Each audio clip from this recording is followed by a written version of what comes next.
Simenanguruma,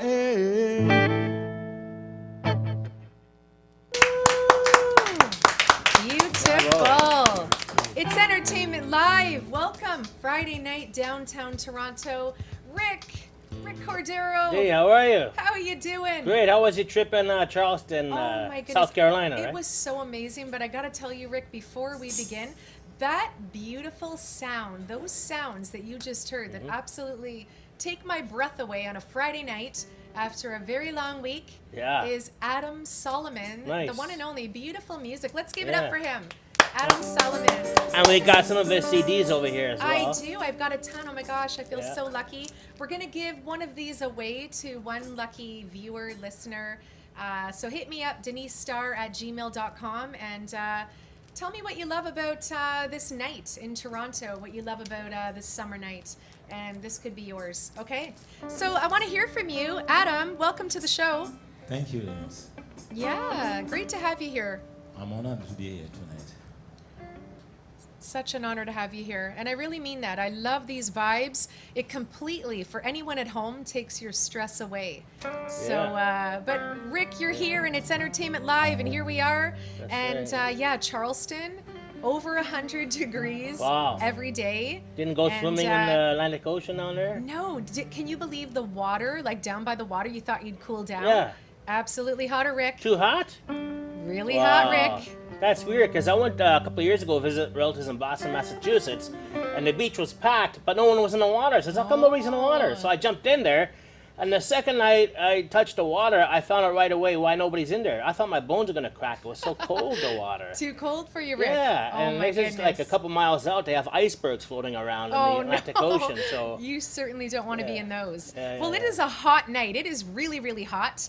A woman knows when it's hot because her hair goes curly. And that's happening now live on the show, but that's all good. But I'm so glad you're here. You have been busy, my friend. So let's tell the world. We have a global audience tonight. Oh, yeah. We are absolutely live worldwide. And I want to tell the world about you and all your success. So take it away. I have a music video shoot after the show tonight.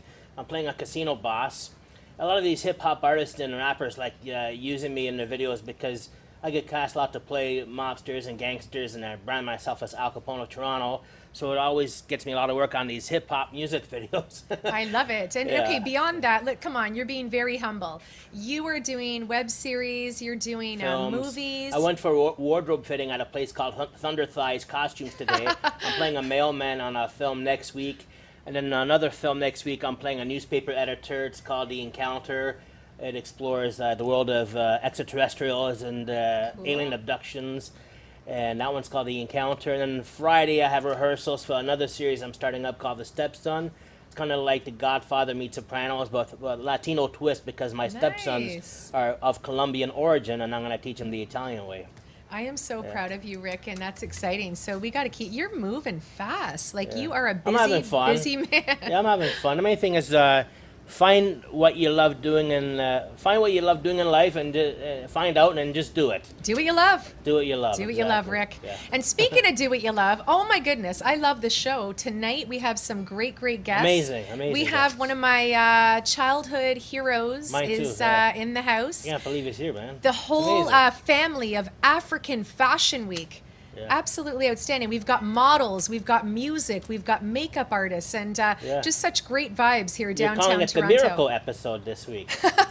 Well, because I was in Charleston. So when I got back, and honestly, I go by my vibes, and I'm like, I just got to feel the show. What's going to happen this week? And this is the beautiful creation that is about us, and I'm so honored. It always works out. It always comes together. It always comes together, you know, good people, good vibes. And speaking of, I want to now introduce one of a childhood hero, a dear friend.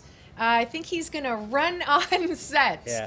Are we going to be able to see him? Because he's that fast. I'm gonna race him today. No, he's too fast. You may not catch him. So keep your eyes peeled. Don't blink. Come on over, Mr. Ben Johnson. Yeah. Come on. Yeah, amazing. Woo, yeah, come on in. Please make yourself at home.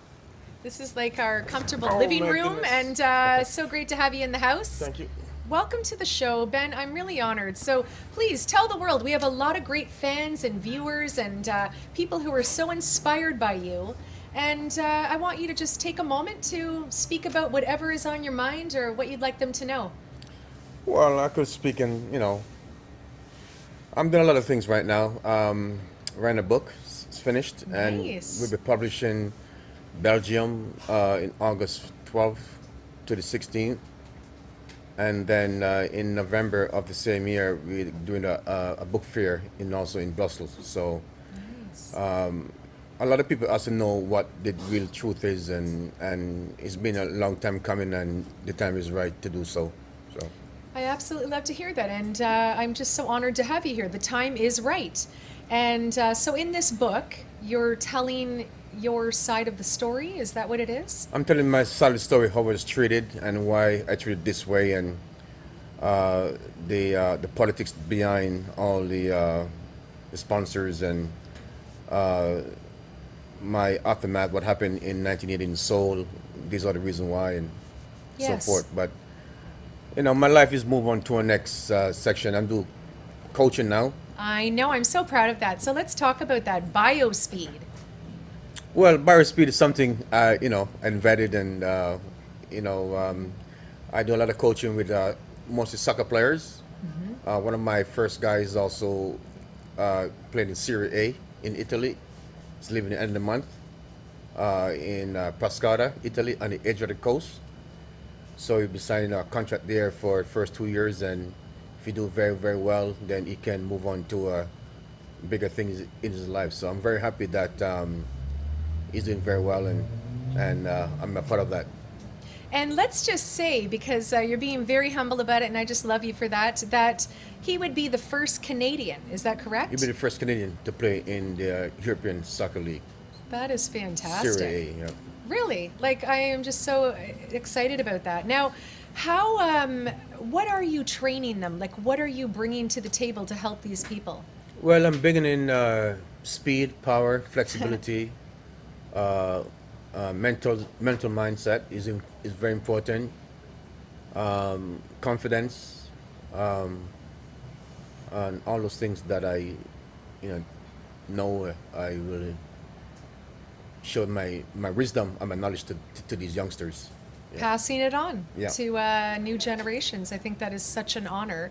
What I wanted to ask you, Ben, what goes through your mind? Like when it's like runners take your mark, get set. What goes through your mind when you remember those moments? Like when you were absolutely there, the starter gun is ready to go off, and what goes through your mind at that point?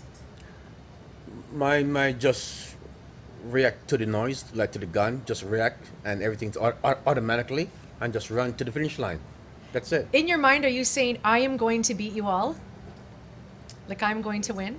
Well, people don't understand how hard we train to be professional athletes. When people see us run on television, they see the end results, but they don't see the real sacrifice and the real hard work and the passion about it. Right. And I was in Cannes, I was in Dublin with Greg Louganis. I met him for the first time, even though we was at the 1988 Olympic Games together. And at the same week that he was going to perform, he got AIDS.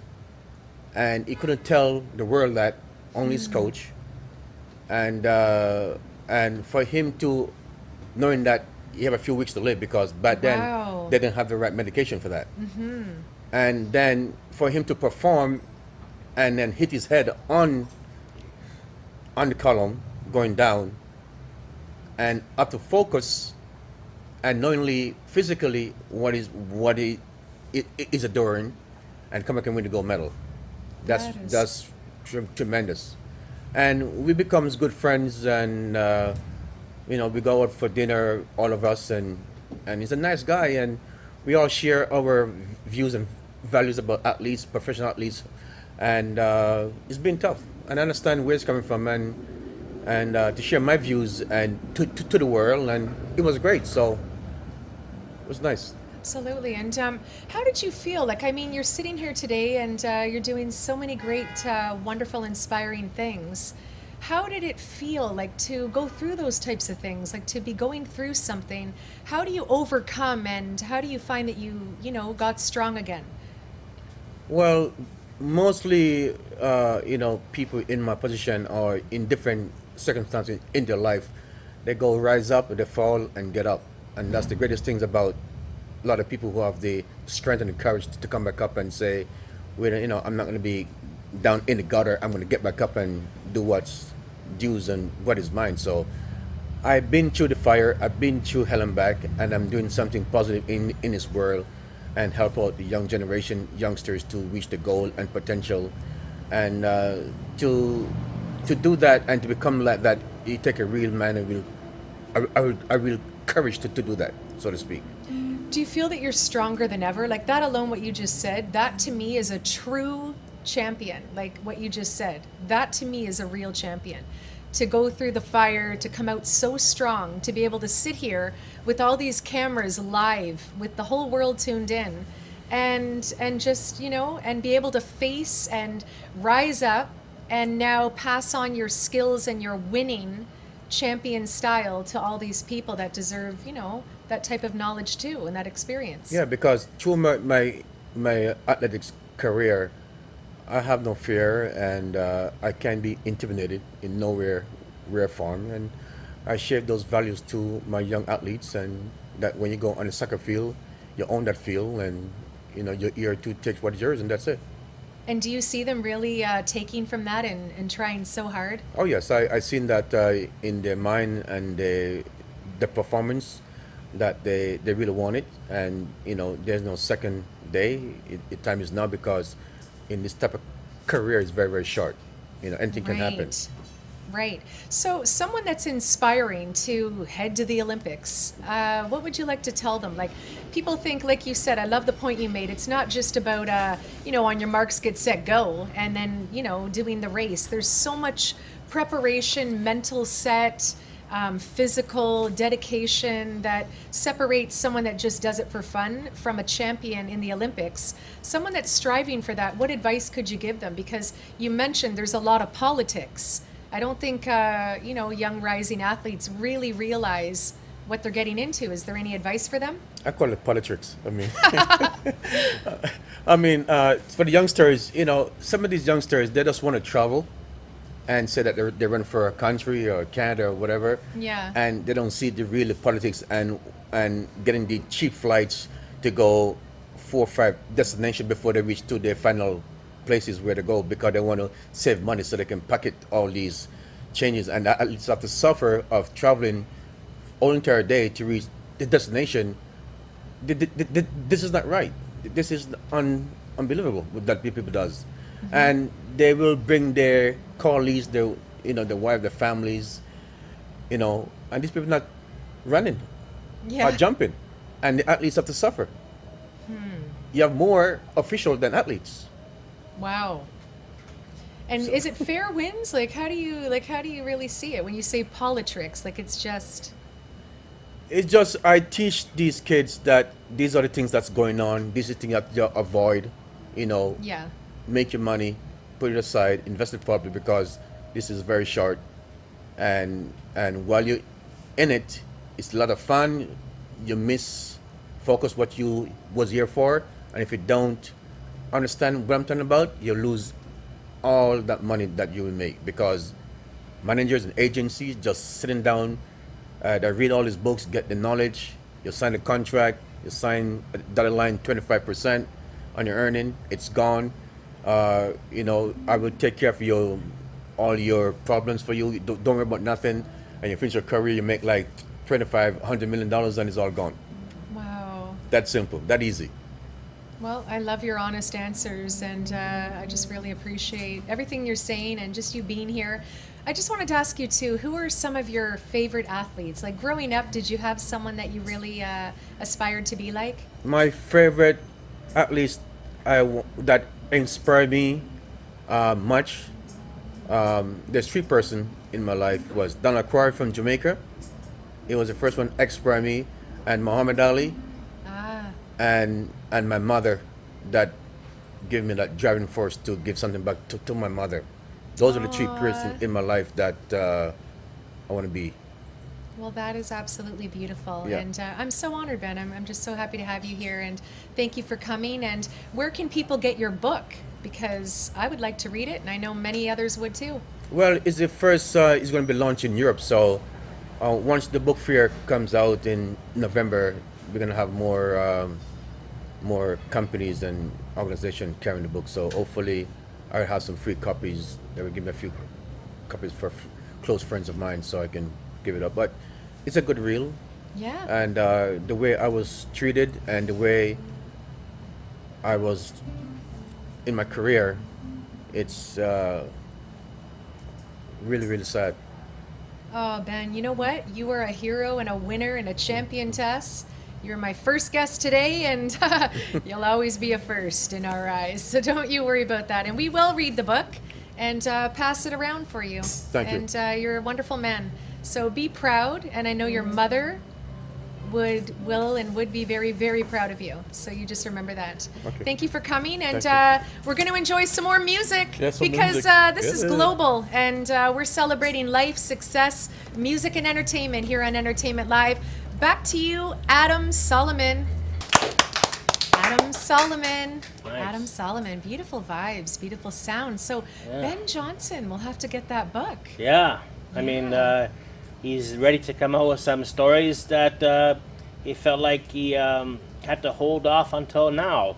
So I'm very eager to find out what it is that he's ready to tell the world. Yeah, I really want to know, and Yeah. I'm definitely going to read that.